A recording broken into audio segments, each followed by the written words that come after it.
What's going on, guys? A lot of people in the comment section, my Twitter feed, have been telling me to see this clip. Well, not this clip, it's a long segment, but I'm going to give you a short clip of this segment talking about when Tulsi Gabbard went to Tucker Carlson. And I'm going to show you this clip first, and then we're going to talk about it. So, let's see it. Without an agreement, because we need to see denuclearization of the Korean Peninsula, it's not surprising because of this policy, this regime change war policy that, again, leaders in both parties in the foreign policy establishment here in Washington have perpetuated over and over and over again.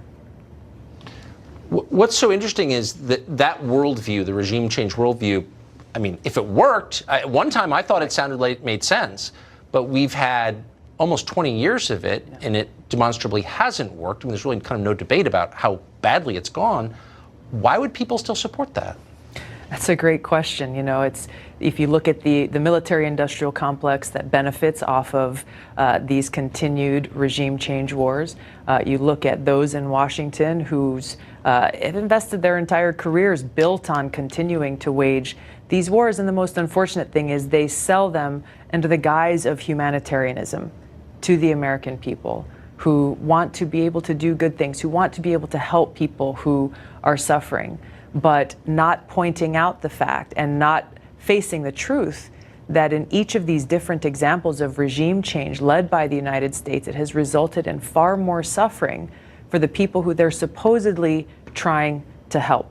Now, there's a lot of different motives for this. You can look at corporate greed. You can look at who actually benefits financially from these wars if you want to see why they're continuing and why it perpetuates, again, by self-serving powerful politicians and leaders in both parties. Has anyone, no, you've been attacked.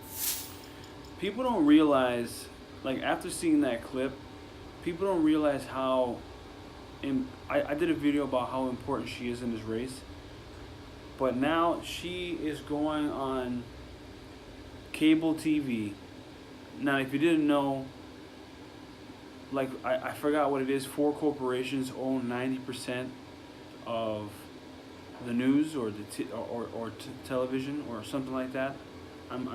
Somebody please correct me in the comments. But they don't want certain narratives being said on TV.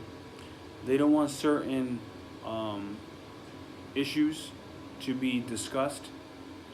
And definitely I know war is one of them, especially talking about not going into war. And Tulsi Gabbard is one of the most amazing people right now in this political process because she is literally the only one. I know, we're not talking about President Trump because he's not in, he's running for president. I'm talking about the Democratic side. Out of all of the candidates, she hasn't had one slip up this whole, when it comes to foreign policy. Bernie had one slip up talking about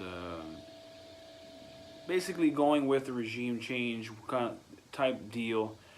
He cleaned it up in his town hall. He backtracked his words and he cleaned it up.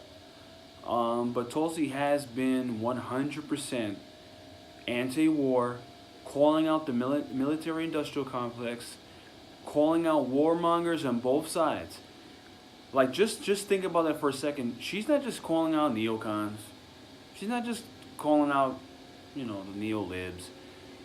She's calling out both sides, all parties, everybody that's involved, that's a warmonger, that wants war and doesn't care about our brave men and women in service, that call them just boots on the ground. She is trying to keep us out of these endless wars. We've been in Afghanistan, I think, almost 20 years. We've been in Iraq for almost 20 years. Like, just think about that for a second. We have people serving in the military that are just turning 18 years old serving, and they were not even born, or they were just being born when this war has started, and now they're serving in it. They're serving in this war. That's insane. That's how long this war has been going on, or how our occupation has been going on. I tell you, man, I don't say this a lot about politicians and stuff, but I love Tulsi Gabbard. I love her policies on foreign policy. I love her policies on our domestic issues. If I'm gonna tell you now, if she doesn't win this time, we're looking at a future woman, possibly the first woman president. Maybe, I don't know about this, who knows? I'm rooting for her. Maybe not this cycle, but if she decides to run again and gets more momentum and gets the same type of foundation that Bernie built in the last couple of years, from his run in 2016 and now he's up here, he's built his whole network. If she doesn't get it this time, I'm telling you guys, she's going to be the next woman, the first woman president of this country, because she just has this spirit. She just has this I don't know, this love that comes off of her.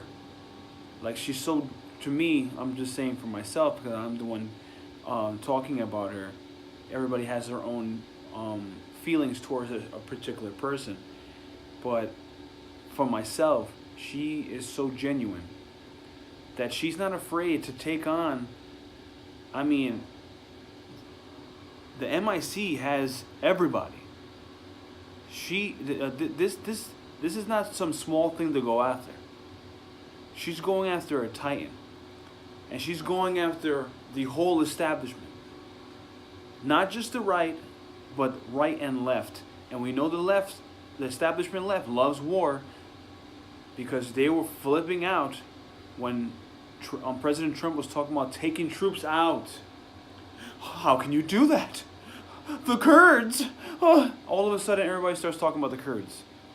Not when, before with Bush, then kept going with Obama. Now everybody cares about the Kurds because maybe they hate President Trump so much they don't want to have some type of victory. But anyway, I'm rambling on. That clip, to me, was an amazing clip of showing that this woman, this politician, this veteran was being honest and direct and telling that unapologetic. I'm against war. I'm against regime change, and we have to change our policies immediately if we want a safer world. We want a safer country, and we just want a safer situation for everybody. Anyway, guys, let me know what you guys in a comment. Did you like that clip? What are your feelings about Tulsi Gabbard? Do you have the same feelings that I do? Are you still a little iffy about her? Did you really enjoy that clip? Let me know. If you like this, please like, comment, subscribe, share the video, get the message out there. If you want Tulsi Gabbard to be on the debate, donate to her campaign and get her to 1%. You see her in the polls, click her. Get her up to that 1%, and she needs 65,000 individual donations. We need her on that stage. You can tell by she is not playing around right now. She's taking on the whole establishment from one of the most sensitive issues in our politics, war.